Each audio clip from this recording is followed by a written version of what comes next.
the Gaming Lovers podcast with Brendo and Jem.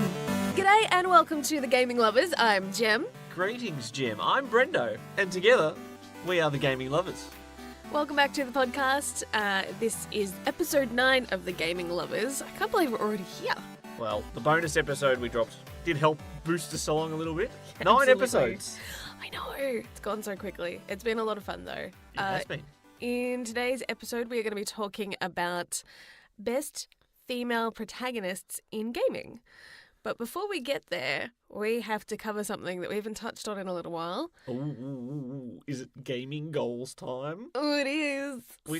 Where are you at with your gaming goals, mister? Well, with all the time spent watching the E3 press conferences, doing more research on what games are coming out. Oh, someone's released a trailer that wasn't on one of the main conferences. We've got to look at this trailer. We've got to look at that trailer. There's been very little time for gaming. Yes. So I actually have made a little bit of progress in Yakuza 4. Not much. Probably still only a little over halfway through that. Mm-hmm. I've been bogged down with all this extra gaming news. What about with handheld consoles? Well, I started another game because you know me. Let's just keep it spinning. A year ago, I started Pokemon Moon in Hawaii. Yes. Purely for the sake of having an Alola combination. And I played it for about 4 hours and then I just left it as cold as a potato could be on the floor. Aww. So I decided with all this Pokemon Quest, Pokemon Let's Go news. So, did I kind of give you Pokemon fever? Yeah, I got a nasty bout of Pokemon fever. Decided to pick up Pokemon Moon. Got beyond where I was in my first day of replaying it. And it's all new territory now. I'm having fun. Good. Glad you're enjoying yourself. I have finished Guardians of the Galaxy. So that's one off my list. Whoop, whoop. How would you compare it to the other Telltale series that you've played? It felt easier. I don't know. It was a little different because there's mechanics in the game that are much different to pretty much every other entry because Peter Quill has his little jet boots. Or like the attachments that he adds to his shoes, I should say, so he can fly around. And so when you're investigating certain areas, you have to fly for certain bits, which is definitely a new mechanic compared to other games done by Telltale. So that was a little strange. It took a little while to get used to. But other than that, it felt very much the same. It was still a lot of fun, really good writing. And the combat surprisingly felt easier. Maybe I'm just getting used to them. It's possible. It's hard to know.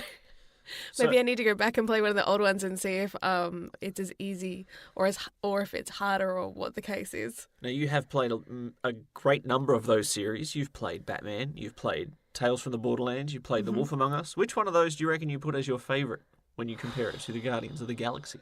Man, probably Borderlands. Surprisingly, that one was a bit of a dark horse, actually. It was because we'd never played Borderlands before. We're actually still, you and I, still playing through the second one for the first time. Oh, we've been so distracted from that. But there's this hilarious scene which just had me on the floor with like tears streaming down my face. I was laughing so hard, and it was one of those incredible games that not only had great characters and a good story arc and fun gameplay and some icky, gross moments as well, but it had some just pure comedy gold. And I think for me, it stood out above all the other games from Telltale to date, for me personally. So you have finished a game. Guardians of the Galaxy is in the books. Yes. Put the stamp of completion on it. Whoop, whoop. What else are you playing or do you intend on playing? Still finishing off the game that will never end. You have no idea. Oh my goodness. I actually rage quit. I was playing it earlier today. Playing what exactly?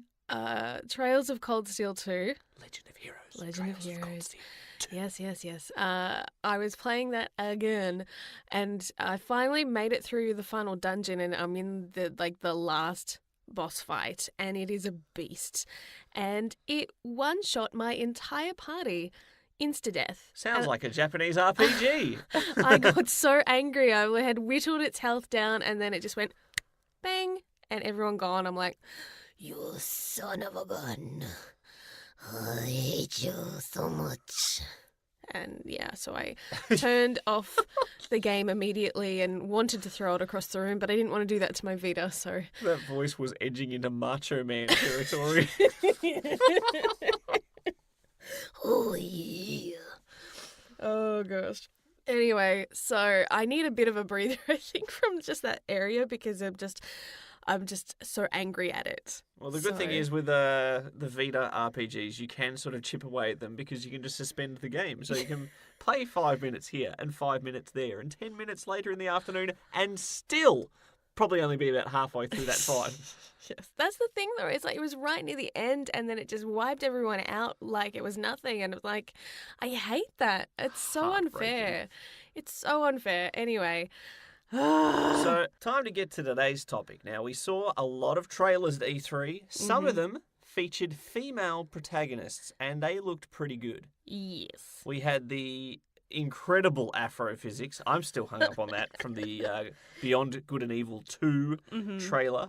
I still don't understand how they got it so buoyant and fluffy. Well, whether that's just the cinematic trailer or if that's actual gameplay, I'm not sure. So if it's only the cinematic, then maybe we can understand the good quality Afro. It's a pinnacle of science. It is a marvel of human engineering. Well, they do say that animating hair is one of the hardest things to do. So you never know. Sidebar, when Dead or Alive 4 came out, the hair physics in that was so weird.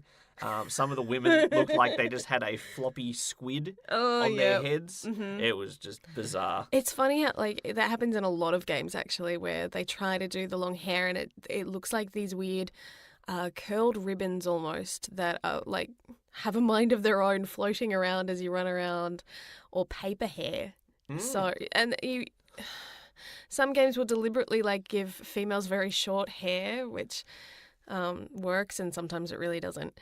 Just so that they don't have to worry about dealing with animating female hair or just long hair. I'm still hung up on paper hair. That can't be good to have when you're out in the rain. But do you know what I mean by saying paper hair? How it kind of looks like just like a sheet, and it doesn't move organically like hair does. It looks unnatural. So that's what I'm trying to get across. Okay. It just sounds like a fire hazard to me. Well, hair is anyway. Hair catches fire very easily, especially with hairspray in it. We are getting so off topic. Female protagonists in video games is our topic for today's podcast. Yes, there was a nice little trailer for Wolfenstein Youngblood. Twin protagonists, both female. Yep. That looks cool. We obviously saw The Last of Us 2. Yes. Ellie's front and centre. Yeah. Sources say she will be the only playable character for that single-player campaign. So, yeah, we figured, well, why not? We've got some good examples from E3. Let's have a discussion about what our favourite female protagonists are in video games. Absolutely. So we've got a list and we have some honourable mentions. Some of the things on the list may be slightly biased because this is our list. So, I mean, if you have your favourites or don't agree with the order, that's cool. You can let us know what ones are your favourites in comments or send us a message at thegaminglovers.com. We would love to hear your feedback. But at number 10 from the Life is Strange series is Max. Max is a relatable character. She feels like she is a good representation of how people feel at that young adult sort of high school into college age bracket. Coming of age. It's almost like that should be how it should be explained. Not the way I did it.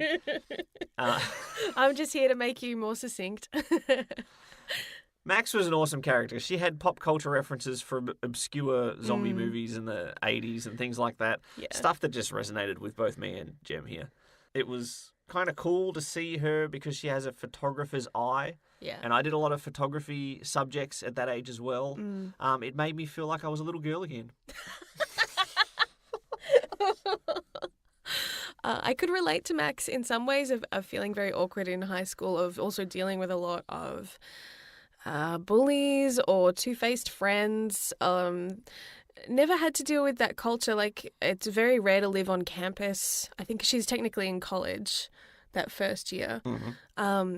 it's very rare in Australia to have that kind of environment. People still live at home or will live maybe with roommates or something if they're not at a college or university that's close to home.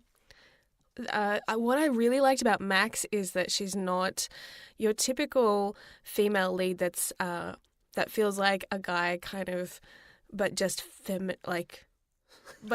with, female body parts. Does that make sense? I don't know what Frankenstein's monster you're creating over there. No, but like she's vulnerable. She's not like your typical, like, you know how they talk about really strong female leads. She makes mistakes. She's sometimes scared to stand up to her friends. Mm-hmm. And that's where her rewind time power comes in handy, because she realizes the mistakes that she's made and then has to learn from them and become braver through those choices and seeing the consequences of her decisions. And then when things hit the fan, she really has to step it up. So I love seeing her growth throughout that story. I think she's just an incredible, really interesting character. Yeah, I agree completely. In at number 9, Lightning from Final Fantasy 13. Now, we had a slight butting of heads in this yes. in this number 9 spot, because we both enjoyed the Final Fantasy 13 saga.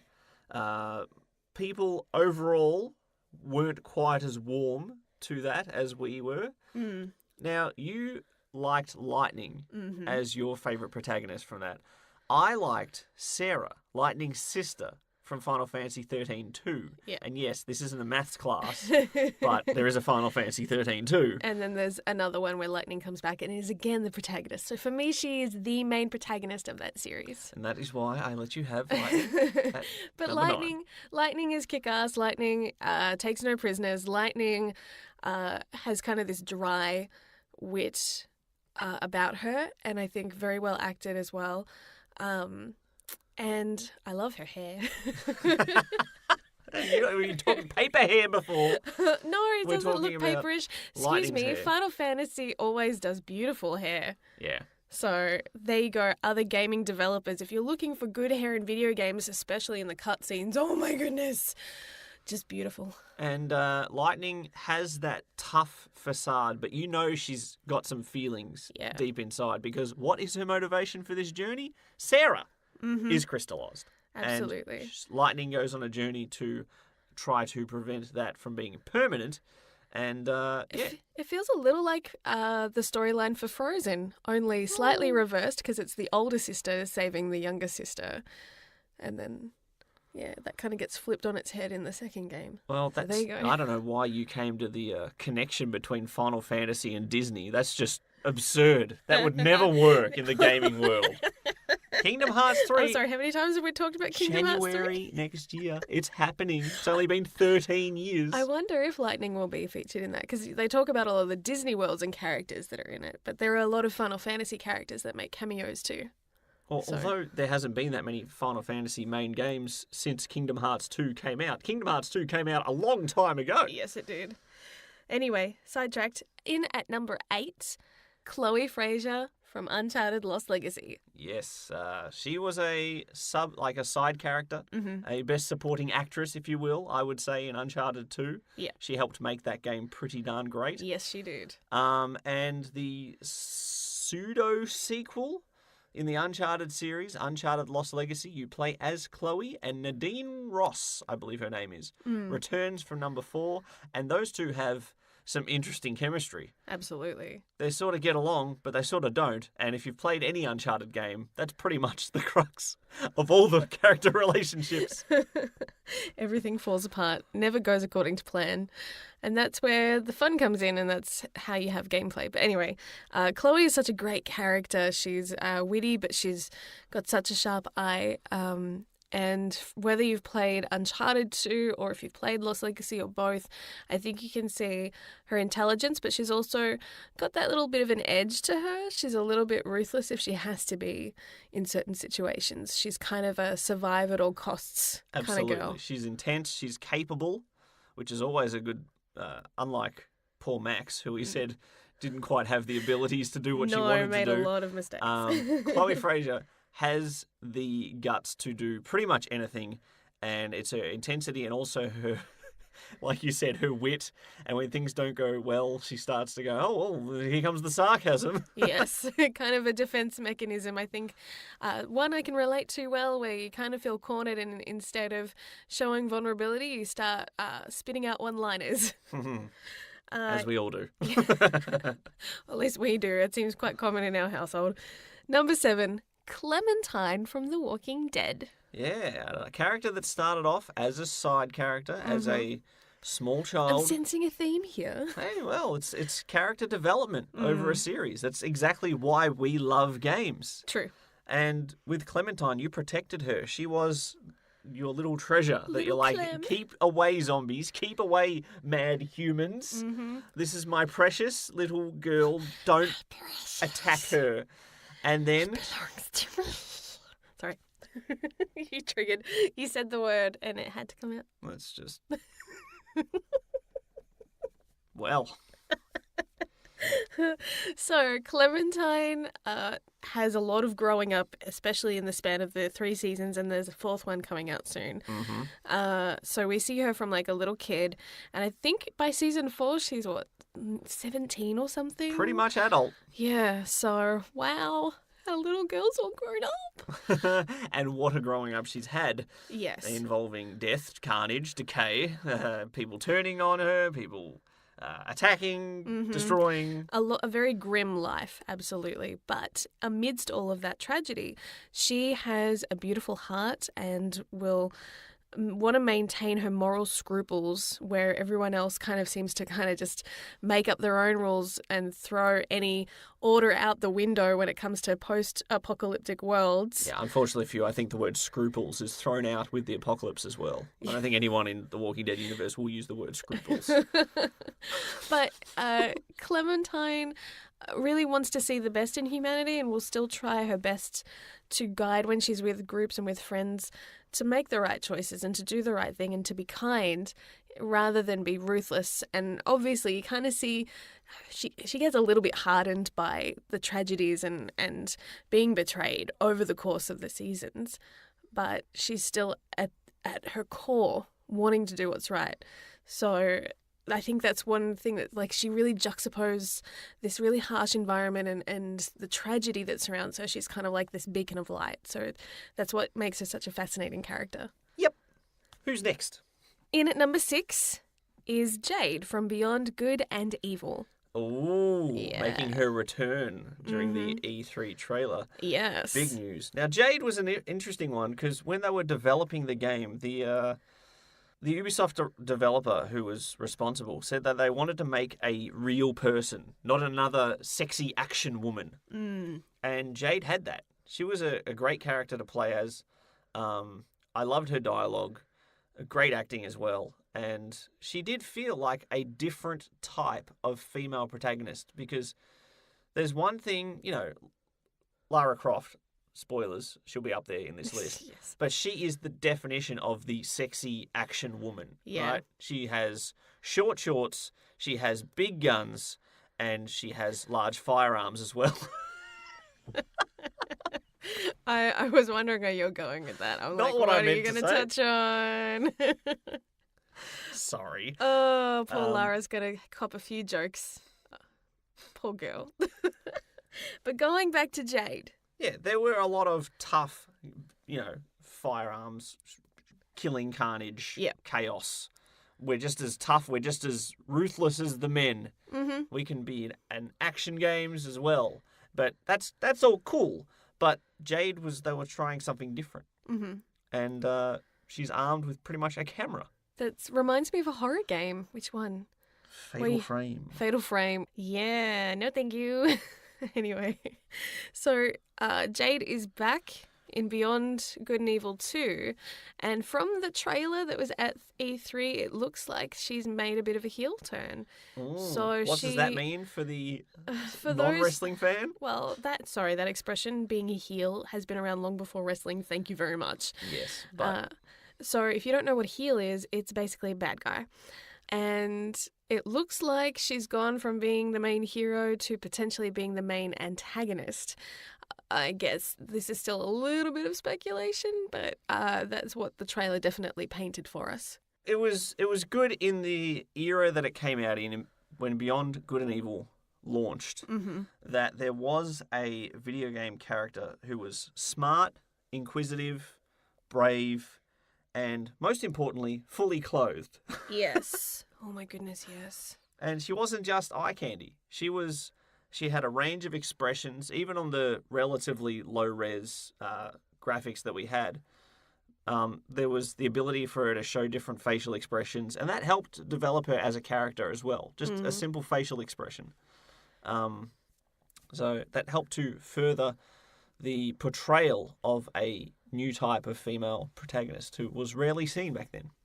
And is still kind of a rarity today. I mean, it's slowly becoming more common, but the ratio is still significantly skewed, as we found out when we were piecing together this list. So in at number 5, it is time for a Jill sandwich from Resident Evil, Jill Valentine. Jill Valentine, my all-time favourite Resident Evil character. Now, I went through a massive survival horror phase during the PlayStation era. Resident Evil, Silent Hill, all those sort of games. And among them all, nothing is funnier than "You were almost a Jill sandwich," which admittedly is a horrible delivery of a horrible line. There's no redeeming factors in that, but it made pop culture. Yes, with its terrible acting and writing. But it was so early in the forefront of voice acting. They had people cast that were just, I guess, not familiar with acting maybe in animation or anything like that, which I think was their first mistake. So they read it rather than acted the lines. They kind of read them and maybe tried to say certain words like, "And now I'll say this louder." And it's very jilted. And jilted! You're almost a Jilled head. It's one of those things that's really funny to look back at and a little sad, but it's nice to see how far we've come in the industry and to see that it's improved so much to the point where some of the acting in video games, I swear, deserves Oscars far beyond the performances that you see in movies.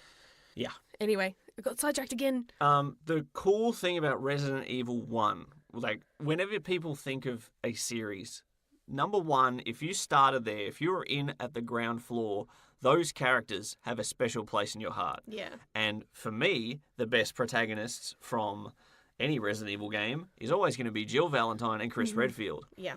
Now, the fact that you could choose between the two, and they had slightly different stories as well, not only with different characters being alive or dead, different puzzles, different weapons available, it meant if you wanted the full experience, you played through as the guy, you played through as the girl. Didn't matter what your preference was. If you wanted the full story, you get in there and you play As two both. times. Yep. In at number 4, Ellie, The Last of Us. Ellie. And obviously there's a lot of buzz surrounding her, especially after the trailer for The Last of Us Part 2 dropped at E3. My goodness, she kicked some butt. Well, she was kicking butt, though, in the first game. You got to play for her for, like, a small window of time in the first one. An important amount of time. Yeah, but she wasn't really the protagonist in the first one, I'd say. No, she was more of that supporting character role, but there was also a standalone spin-off, The Last of Us Left Behind, where you played exclusively as Ellie. And as far as characters go, Ellie has to be, unlike the Jill Sandwich, one of the best acted characters of all time. Easily. Oh, my word. A lot of that comes down to also the technology as well partnered with it. The mocapping technology that they've used to capture the performances of the actors, as well as incredible writing. So she's not just well acted, but they have very thoughtfully written this character to have such incredible development through the course of these games. So you get really invested when you play as them. And even watching the trailer, I was like unbelievably nervous. I'm not the one playing. I'm watching someone else play and my heart starts like rapidly beating. I'm like, oh my goodness. So Naughty Dog does an incredible job. Yeah, it's also the characters that you get to see almost all facets of their emotional state as well. You see Ellie frustrated. You see her purely rage-filled. You see her just about broken. You see her childishly happy when she's telling jokes from her joke book that are just falling flat. It's just that whole entire experience of someone, again, another character that's young and they're going through a hard societal environment because, hey, humanity's fallen to pieces. Again, gee, where have I seen that before? But you see this person who still has that glimmer of childhood in them, but they have to grow up and they have to grow up fast. Yeah, unfortunately. Maybe that just makes us feel like, oh, I just want to to hug you. Exactly. I think when you're Please don't playing stab through me. the first one, that does help you want to protect Ellie a little bit as you're playing as Joel. It's going to be really interesting to see her in part 2 as the lead, as the main character, and maybe not have as much Joel. I think that's going to make me a little bit sad, but to see her as a grown young woman and how she's going to make decisions, and she's probably going to be a little bit harder and a little bit more ruthless, I imagine. But I guess time will tell. We'll have to wait and find out. Who's up on number 3? Probably one of the most iconic female characters in video games of all time, Lara Croft from Tomb Raider.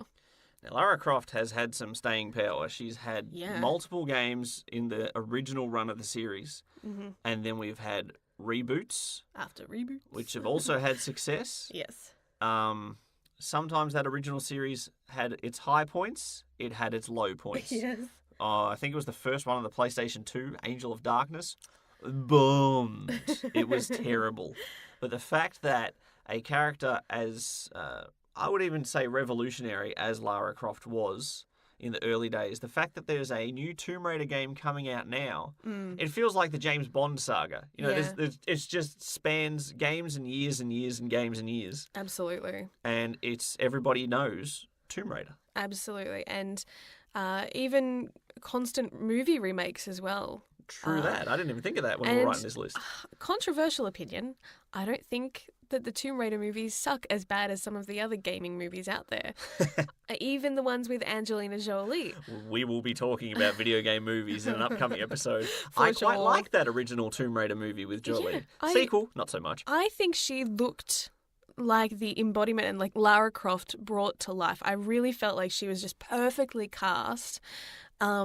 And to be fair, I'd played a little bit as a kid, but I hadn't played as much maybe as some intense fans, so I wasn't as familiar with the lore and whether they got those things accurate. But as a movie and knowing that what she was based off, I still really enjoyed it. And the more modern one as well, which kind of borrows from the first game, even 2 maybe, and merges and takes the best bits and then makes its own original story, I think wasn't a bad film. It was decent. It wasn't terrible, which is, I think, sad to say this, a step up for a lot of video game movies. Well, that's no secret that video game movies don't often hit the mark. No. But with the games themselves, I had a lot of the original series. I know I had the first 4 Tomb Raider games on the PS1. Now, I think I barely got past the first level on any of them at the time because they were quite difficult. Yeah. I replayed Tomb Raider 1 last year, I think, possibly the year before. I'm getting old and forgetful. But I played the first game again. I used a guide, admittedly, because I wanted to experience the entire game. It still had that drawing power. It's like, I want to be someone who has played the first Tomb Raider game. And the fact that the gameplay itself has changed as the years go on. But as far as a character goes, there's still story. There's still personality there. Yeah. There's still a small cast in the first game, but there's still a cast. There's still dialogue. There's still betrayals and twists and turns. Yeah. And especially in the 4th game, which I believe was called The Last Revelation, you went and played as a younger Lara Croft at the start of it, which I thought was cool because you got to see her origins. And again, it's seeing that character develop over years and years, seeing them grow, seeing them reflect on their past adventures, becoming better for it. And then we got reboots, which had even more character development and more impalings. Oh, yes. Oh, my goodness, the poor torture that girl goes through when you muck up, or even when you don't. But But yeah, that's why I think she's remained so iconic. I think she almost, like, you look back at the original games and she feels slightly almost ahead of her time, being this woman that was kind of me against the world mentality of just going to these really remote places, and being kind of like a Indiana Jones meets Batman. Yeah, it's being really rich but exploring tombs and such. That's kind of how I feel. And I think if that's all it was, maybe it wouldn't have the staying power that it's had. But because she's an interesting character, because they've given her more depth than maybe some other video games from that time, that's why she's lasted, I think, as long as she has. And I hope she continues to develop further in the future. Well, this is going to be a strange analogy, but stick with me here. When the Banjo-Kazooie sequels came out on the Xbox 360 with nuts and bolts, they took a game about building your own vehicles to solve puzzles and to win races and to defeat enemies. Now, that would have been a great game, but they thought it's not going to sell, so we need to put characters that people know on this game. Now, the Tomb Raider reboots are great games in themselves, but I think they are made all the better by having Lara Croft on them. Yep. And they felt very, I think when they first came out, you kind of looked at it and you're like, this feels like Uncharted. Very much so. But with a chick. But it's good because they've definitely put a twist on it that still feels like this is Lara Croft, and they've given elements to it and gameplay elements that are different and are unique to her. So it has separated the two, thankfully, a little bit. She's probably not as witty as Nathan Drake. A bit more serious. Yeah, but Few people are. But she doesn't have the friends as well with her to have that kind of party banter either. She's usually a lone wolf or fighting wolves or eels. Yeah, and things are usually a bit more grim in the Tomb Raider games than they are in the darker. Uncharted, where they're just like, hey, there's a treasure, let's go find it. You're listening to the Gaming Lovers Podcast. Want to join the conversation? Visit thegaminglovers.com. Record your comment or question by clicking on the button on the right-hand side, and you could be featured in the next podcast. The last two are kind of interchangeable, but before we get to those, I want to go through our honourable mentions. There are quite a few, all the way back to Ms. Pac-Man. Ms. We want to Pac-Man, hit the rewind button. One of the earliest female protagonists. And we've why touched exactly? on it before. I think we have, but just to recap, why did Miss Pac-Man come into existence? So basically in Japan, Pac-Man was so popular with the female populace in arcades that they made one specifically with a female Ms. Pac-Man to cater for the demand and just to make the girls happy. Now, how good would it be if, to do that with any game series, they just added a patch to put a bow and lipstick on any male protagonist? That'd be fantastic. I'd love to see that with Solid Snake. The bow would give him away. It'd have to be an olive drab Pretty colour. tasty. Oh, man, that's so funny.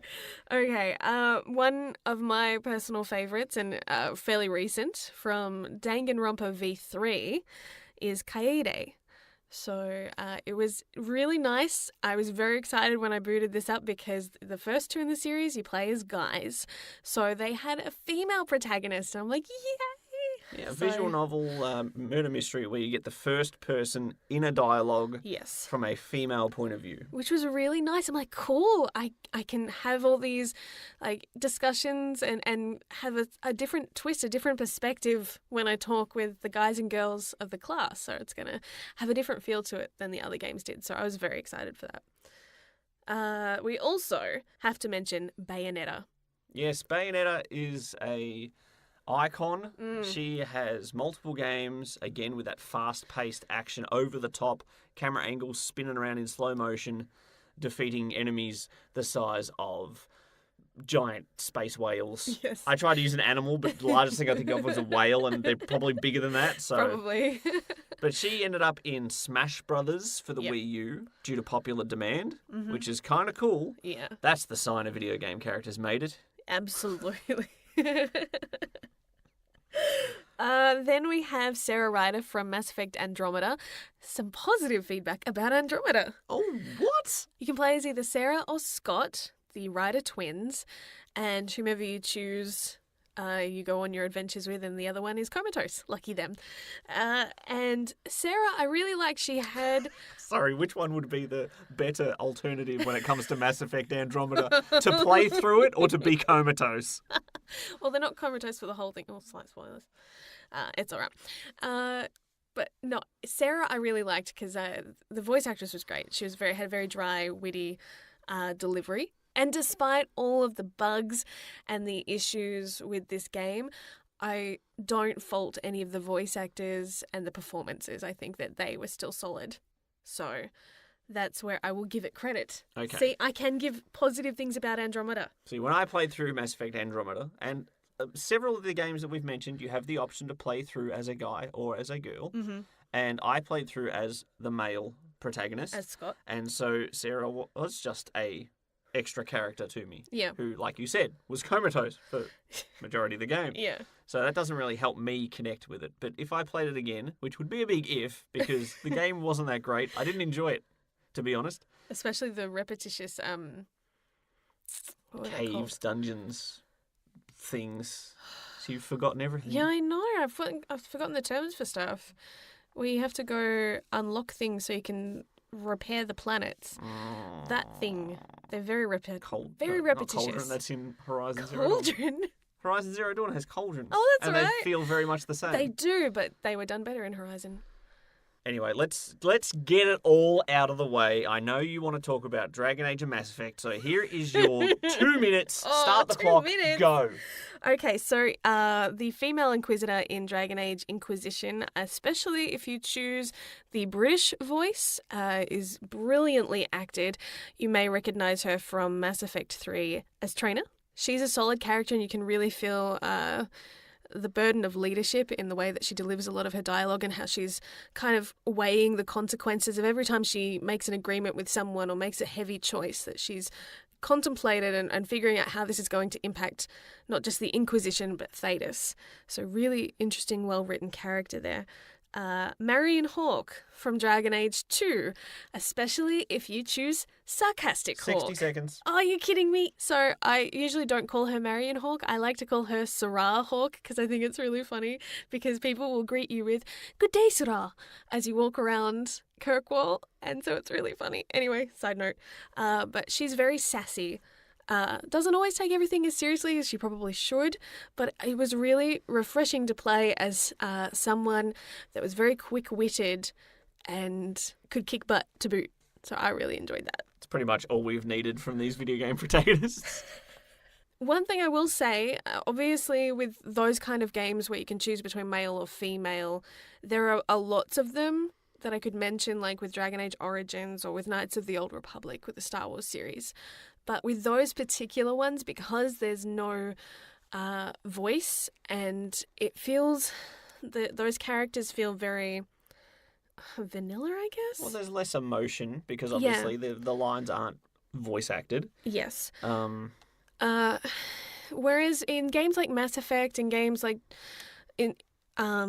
Inquisition and the like, where it is acted, the characters to an extent are formed already. You kind of just get to make choices on their behalf, but their personality, for the most part, is already instilled in them. So, whereas with Origins and Knights of the Old Republic, you kind of, it's good in a way because you can kind of feel like it's really you in there and use your imagination. But at the same time, then it's not so much a character that's in that universe. It's just you. I don't know if I'm making sense. Am I making sense? Is she over time? I think she's over time. I was just trying to clarify that. I let you make your point there. I've got one that is kind of interesting, but has also become latched onto by the gaming community. How about a character who doesn't speak and you don't even really see? Portal, the primary character you play as, is Shell. Now, the only time you will see her is when you shoot portals at angles that let you see your own character through different viewpoints. Or in Lego. Lego or Dimensions. in Lego form, yeah, I suppose that's true. She is in Lego Dimensions. That's how you know you've made it in the gaming world. But people love Shell. Yeah. And she's a figure of, standing up to Gladys. the great... They probably don't love her as much as Gladys, and to be fair, Gladys is one of the greatest characters in video games of all time. Agreed. But she's an antagonist, hence why she's not on this list, sadly. I wanted to put her on it, but maybe we'll do another list of antagonists. Best antagonists. She will be up there, for sure. Oh my goodness. And if you haven't played through Portal, why not? Because Gladys, enough reason to play through that game. I've also been dabbling in Dishonored 2. And a character in that which people quite like, Emily Coldwin. Yeah, so you can choose to play again as male or female, yeah? Yeah, and similar to what I said about the first Resident Evil, there's 2 different playthroughs, 2 different genders, and they have different powers. So if you want to play it multiple times, you'll get a different experience both ways. Yep. I think that's one of the taglines, is that it never plays the same way twice. Well, the way that I play it, I get seen about every 6 seconds, so it does usually play out the same way for me. Then from infamous First Light, Fetch. Yes! Or Abigail Walker. No, call her Fetch. Fetch. Abigail That's so Walker doesn't Fetch. sound like a cool word.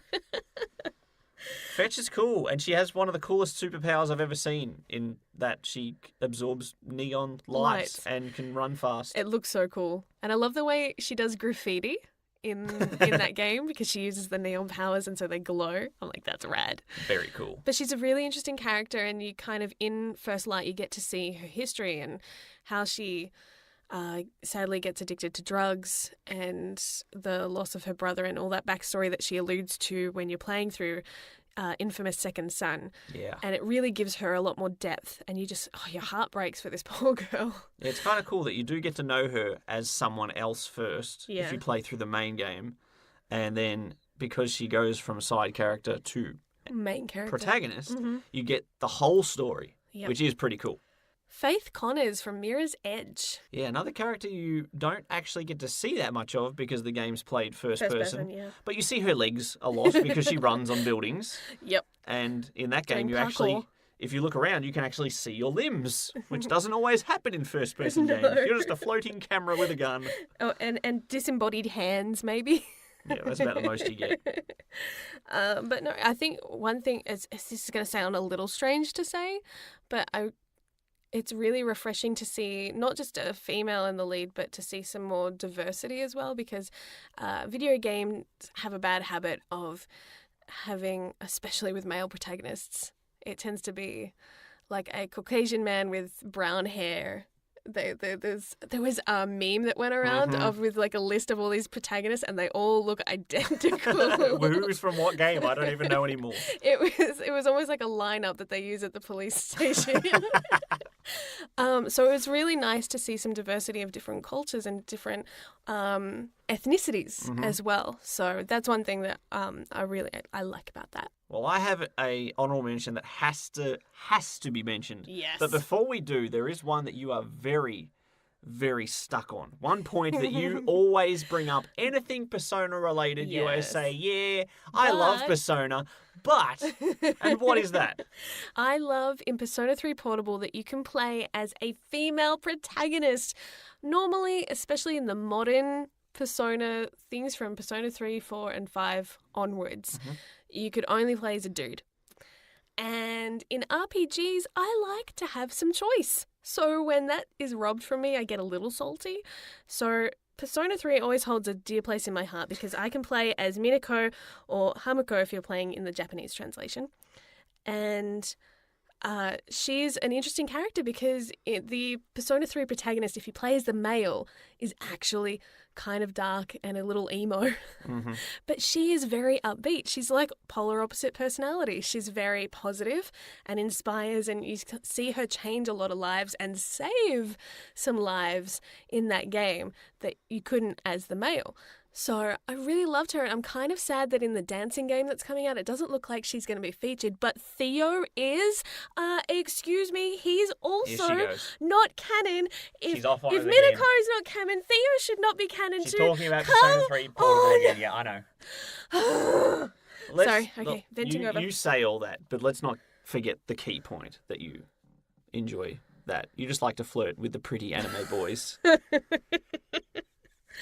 Well, honestly, I'd rather flirt with the guys than play as a guy and flirt with the girls because that just feels weird for me. That's fine. So that's just my personal preference, I can role play as guys and see from their perspective. I'm still happy. I mean, I still love those other games. I love Persona 4. I love Persona 5, but I would love them more if I could play as a female. Yeah, well, while we're on that, I have no problem, personally, playing as a female protagonist. Mm-hmm. Like, I've never had the issue of, I'm not going to play that because I want to play as a guy.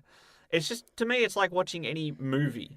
Some movies have male protagonists, some have female protagonists. Yeah. And it's just you're watching their story unfold. Mm-hmm. Now, if I am playing a game where I'm hypothetically myself, if I'm creating a character from scratch and I'm like, yes, I want to put myself in this universe, then I will probably play as who used to have lovely blonde hair. And now I usually make a bald guy with a beard. Yep. In that case, I'll probably play as a guy. Yeah. But if a character's already existing, then that's fine. I'm happy to play whatever.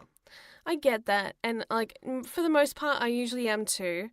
I kind of wish, and I know that they're capable of doing it, I just kind of wish that they would make that little extra effort for that choice, especially in games that say that they give you lots of choice and then take away one that feels kind of big to me. Especially in a day and age, we know that there are a lot of female gamers out there, and I think it would go a long way to add that option. Yeah, it's the difference between if you feel like you are connected as the character and the other supporting characters are like the people you're bonding with, you're becoming friends with them. Absolutely. Whereas if you're playing as a preset character, whether they're the same gender or a different gender, it's more like you're an author or a director saying, who do I want this? You're sitting there with your notepad and your pen saying, who do I want this character to bond with? Yeah. It's less personal. It is. Share the love. Follow us on Twitter at Brendo Jem. That's BRENDOJEM. So for the final honourable mention...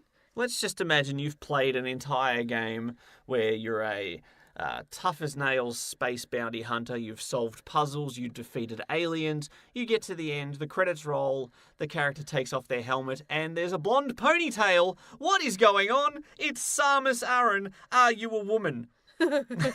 So many fans got upset. A lot of people, even to this day, if they haven't done their homework and all they've done is played as Samus maybe in Smash Brothers in the armor and don't see her transform into her other form, think that she is a dude. Well, it's one of those things that always happens in gaming world. People see a picture of Link, they go, oh, there's that Zelda character. I know. People see Samus, they go, oh, look, it's Metroid. And to be honest, I hadn't played any Metroid games. I've mentioned previously that I had not had a Nintendo console before the 64. I got Super Smash Brothers. I'm like, I think I've seen this character somewhere before. And my buddy said, that's a chick, right? And I'm like, what? That's a cool armor. I want that armor. I would wear that armor. I don't have the hips for it. But... I think you explained it to me once when we were playing Smash Brothers because I'd not played Metroid. And you said to me, oh, Samus is a chick, right? I'm like, what? I don't know if I'd ever seen, or maybe I didn't twig because you can have it switch between the armor and then when she's out and she's got her long hair and everything. And I think because... You didn't realise they were one and the same? No, I didn't. I thought that they switched with someone else. Like there was like a teammate from the game that they switched with because... Smash Brothers does that sometimes. Like they'll have interchangeable things. Exactly. I thought it was like that. I didn't know the history, and so I just assumed. And then you know what happens when you assume. Right now, we are down to our last two top female protagonists, and remember, this is our personal list. If you disagree, if you have people that you are near and dear to in the female protagonist category, let us know. Yes. We would love to hear from you. So this is what we think, and I honestly think number 1 and 2 are interchangeable, which is why I've left it at this. So number 2 could be number 1 and vice versa. Okay? Mm-hmm. At number 2, Aloy, Horizon Zero Dawn. Aloy just looks like a cool character. Yes. First time I saw Aloy on that trailer, I thought, oh, this is going to be fun. Mm-hmm. And she has orange hair. Yes, she does. That's not what you see often. Beautifully acted as well. An incredible job done by Ashley Birch. Absolutely. So, but not just that, well written, really interesting story arc throughout the game, interesting lore as well. So I think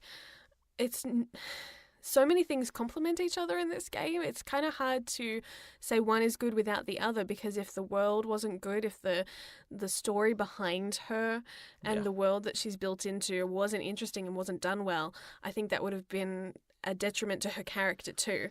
And likewise, if she wasn't a really strong, rich character, then she wouldn't have been able to carry this game like she did. Everything just marries together really well. Mm-hmm. And one thing that helps Aloy become such a great character, it's not just like, oh, the apocalypse is happening and you are the chosen one, go and save us all. This is her story. She wants to know where she came from. She wants to know who her family is. She is on that journey. She has a goal in mind, and no amount of robot dinosaurs or snow is going to stop her. Or jerk Papen Brooks, who is a voice actor who plays this mean kid that throws a rock at her right at the beginning, so that's not spoilers. So she has a lot to overcome, which is always a good staple in a good guy protagonist. A big hurdle. You see her dealing with all these obstacles and growing and learning, and she's just a lot of fun to play as.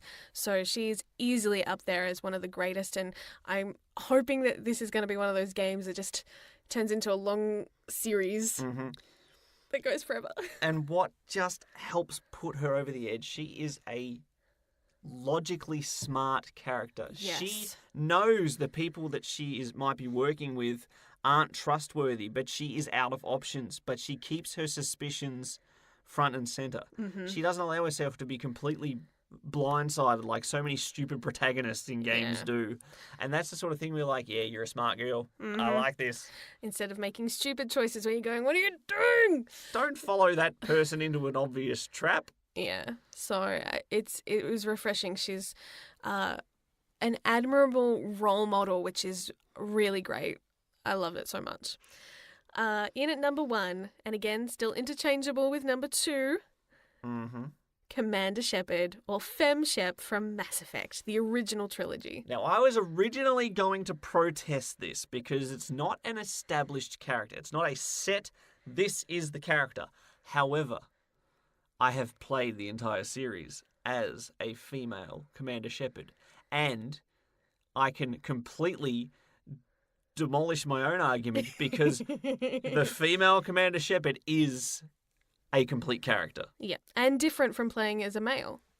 Not just because you can make different choices romantically or anything like that. The performances from Jennifer Hale to Mark Meer are different. They bring different qualities to Commander Shepard. Dialogue is slightly different in certain areas as well. Not in all, but in key areas it does differ a little bit. But I think the way that she is written, especially being not just the savior of the Citadel, but then potentially the savior of the universe with all this pressure put upon her, getting to see her in her really human moments, in the downtime when she is unsure of her decisions, when she's talking to her friends and her crew, some of the most beautiful moments. It is... especially because you get to see her across 3 games. Yeah. She's really well written. She develops really well throughout the course of the game.